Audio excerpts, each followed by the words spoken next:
guys, welcome back to the channel. Today we have got our brand new series here on the channel. It is a fantasy draft franchise featuring the Arizona Diamondbacks. Yes, we're doing what? No, we're not doing the Diamondbacks. We are doing the Miami Marlins instead. You probably already saw it in the title and or the thumbnail, but yeah.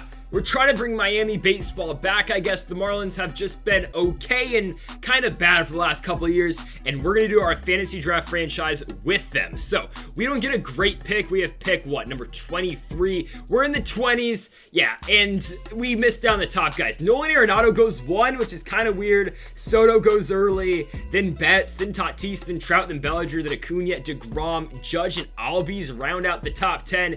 Kind of weird. Nolan Arenado is the number 1 pick in the draft. I don't really see that at all, but we get number 23. The best player on the board is Max Scherzer. I'm not taking a 36-year-old pitcher though in the first round. The guy that immediately stands out is Bryce Harper. And I know Giancarlo Stanton is out there as well, but if you're looking at pure superstar value in this first round, the guy is Bryce Harper.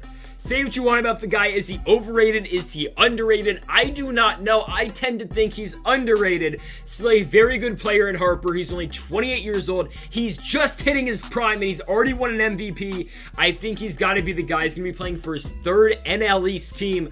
Bryce Harper, welcome to the Miami Marlins. Now, our 2nd round pick, I was thinking of going Josh Hader. He's only 26 years old, one of the best closers in the MLB. He progresses really well in this game, but I'm going to go with Pete Alonso. 26 years old, amazing power. I know it's tough to take a first baseman in the 2nd round, but if it's Pete Alonso, I am going to do so. So those were our first 2 picks. I was thinking about taking Trey Turner as well, but I didn't want to go Nationals bias. If you didn't know, I'm a Nationals fan. Didn't want to do that again. So 3rd round, I'm going to go with Tim Anderson. 27 years old, tremendous shortstop. I think that's the move. And folks, if you have not yet, make sure to hit that subscribe button down below for this brand new series here on this channel. Our next pick, it's gonna be Mike Clevenger. Okay, Clevenger is gonna be the ace of this team. I was thinking Yu Darvish, I was thinking Kenta Maeda, I was thinking Sonny Gray, but Clevenger's 29. I think that pick works the best for us. And then I'm gonna take a relief pitcher. We're gonna take Nick Anderson. I think Anderson's still the best reliever on the board right now. He's a 90 overall. I liked the pick. And next, we don't like Astros here on the channel, but we're going to take George Springer, now a Blue Jay, but he will now be a Miami Marlin, 31 years old, very solid player, 83 overall. I really like that pick, and we are going to go back to the starting pitching here in this round. Not going Patrick Corbin. I'm going to take Jameson Taillon. Again, 29 years old, a younger guy. We like to see that here on the team. Now we're looking at catchers, but really no one stands out, so I think we're going to go back to the bullpen most likely, and Giovanni Gallegos is still there, 84 overall, 29 years old. We're taking a lot of guys who are from 27 to 30 right now, but those are probably the best guys to take right now. You're still in win now mode, and you can still, I wouldn't say progress those guys, but they're still going to be good for the next 5 years. Next pick, I was thinking Craig Kimbrell, but his overall and potential is just not good in this game. We're going to take Mike Moustakas, the power-hitting 2nd baseman. I love that pick, and I really like his swing. I think it's a good pick right there. Going back to the starting pitching here. Trying to pick our 3rd starter, and it's going to be Marcus Strowman. The former New York Met is coming on down to Miami, and now we are going to go probably back to starting pitching. I'm looking at prospects, so I didn't look at prospects at all. I see on the draft board a lot of teams are picking them. The best prospect on the board right now is Forrest Whitley, the Houston Astros prospect. He's a starting pitcher, probably won't start in the majors, but we got to invest in some prospect.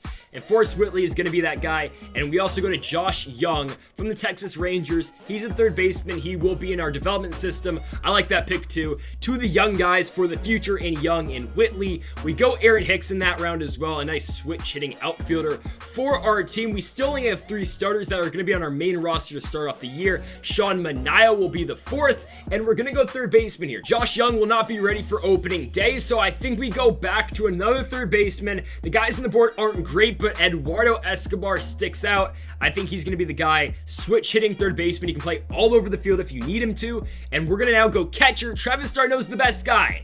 Buster Posey was taken. I'm going to take d'Arnaud. And now we're looking again for prospects. I could go O'Neal Cruz, but I like the Xavier Edwards instead. The current Montgomery Biscuit. The former Ray is now heading on over to Miami. He will again be in Jacksonville, probably with the Jumbo Shrimp, but he will be a prospect to keep your eye out on. And same with Alex Kirilloff. From the Twins, he can play in the outfield. He can also play first base. Big power hitter. Watch out for him. And we're going to go back to the outfield here for our main team. Chad Pinder is going to head on over to Miami as well. Looking back at the bullpen, we have 0 lefties, and I'm going to be forced to take Sean Doolittle. Okay, Doolittle's good right now, but in a couple years, he's going to be like a 68 overall. We need some sort of lefty for this season, and Doolittle is going to be one of those guys. Again, we still need a couple more, but Doolittle will be one of them. Chris Archer will be the 5th starter. Maybe we can get some of that magic that he once did have in Tampa Bay. Looking back at the relief pitchers, I don't want to go Craig Kimbrell just because of that big contract. We have a lot of big contracts on this team. I will go Matt Barnes from the Boston Red Sox. And then we go back here to the infield, potentially looking at more third baseman. Trying to take another prospect. Ty France could be that guy, but I'm going to take Jonathan India from the Cincinnati Reds. Really solid guy. He can play second as well if you do need him to, and he will probably start in the minor leagues. Going back to the relief pitching, need another lefty. Tony Watson will go alongside Sean Doolittle, and we need a backup catcher maybe, but there's also still a lot of good relievers on the board. We could go Joe Kelly, but he's got a big contract. Not going to take $8.3 million for him. I'm going to go with the Padre in Tim Hill. Yet another lefty being added to the bullpen. So we're getting on to the later rounds of this draft. We will stop it, I think, in a couple more picks here, but still trying to get a couple guys. There's still a lot of good prospects on the board. Connor Plinkington for the Charlotte Knights, 64 overall, 22 years old. I'm going to take him. He's a pretty high prospect. Add him to the team. Probably going to go back to the bullpen once more. Daniel Hudson's still on the board. Might go with him. He's getting up there in age, though. There's some other guys. Cesar Valdez we could go to, but we're going to go Ryan Tepera. I know he's only a year younger than Daniel Hudson, but I think he's still a little bit better. Going to go with the Cub there and him. Donovan Solano's still on the board. We could go with the Giant instead, though. I'm going to look towards Josh Harrison, just a utility guy who can play wherever you do need him to, and I like Harrison. He's a national. Going to bring him onto the team. Also, we could go Zach McKinstry for the future, but also there's Wilbus Santiago, currently in the minor leagues. He's got a pretty good potential stat, so I'm going to take him. We need a backup catcher. We could go Mike Zunino. He's still got some power, but on the board, Archer's not that good. Kurt Suzuki, we could. He falls off really quickly. Same with Chirinos. I'm going to take Chirinos since I did have Suzuki in the Angels franchise. Looking maybe at another first baseman here. Eric Hosmer could be that guy, but Ryan Zimmerman on a low contract this year. He can still hit. Could play third base if you do need him to as well. We're going to bring Zim onto the team. Going to get another relief pitcher in Richard Rodriguez, the Pirate.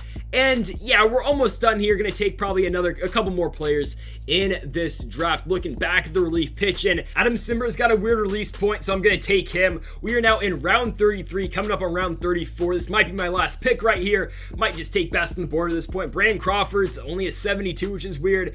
We could go Charlie Kluberson. I think that's what we're going to do. A guy that can back up Tim Anderson, a pretty solid all-around player in Kluberson, and that will do it. We will sim out the rest of the draft. So we'll close this video here. Here is our lineup again, or here's just our roster. Nick Anderson, I guess, is our best player. Bryce Harper, though, of course, is the face of the entire team. You got Clevenger, Alonso, Gallegos, Anderson, George Springer, Mike Moustakas, Tim Anderson rounds out your best players on your new look Miami Marlins. I think we did a pretty good job drafting this team.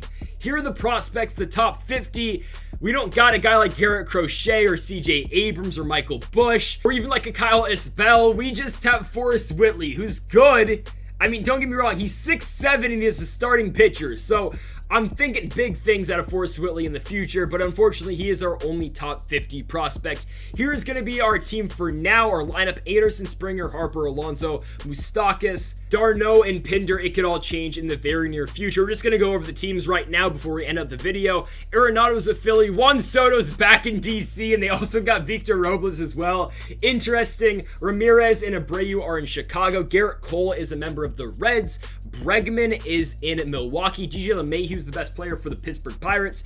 Joey Gallo, the power-hitting outfielder, is in St. Louis. Fernando Tatis is a Diamondback. Anthony Rendon's playing up in Coors in Colorado. Liam Hendricks and Walker Buehler are Dodgers. Mike Trout and Justin Verlander are Padres. Jose Altuve, Byron Buxton, and Yordan Alvarez are in SF. Yelich is in Baltimore. Max Scherzer and Ozzy Albies are in Boston. Kershaw, Giolito, and Martinez are in the Bronx. Trevor Story's playing in St. Pete alongside Blake Snell and Charlie Morton. JT Realmuto is playing up in Canada for the Blue Jays. Aaron Judge and Strasburg are playing in the South Side for the White Sox. Francisco Lindor is back in Cleveland, so sure. DeGrom is in Detroit for the Tigers. Manny Machado is playing for the Royals. Mookie Betts is playing for the Twins. Trevor Bauer's an Astro. That is so funny, because Trevor Bauer has been very vocal against the Astros in the past. Acuna's an Angel. Freeman is an Athletic.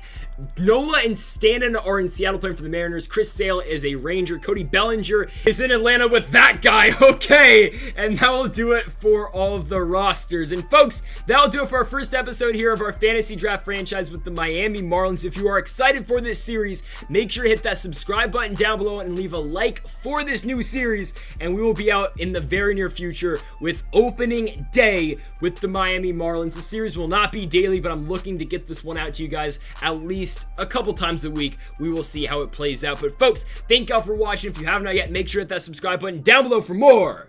And Mamba forever.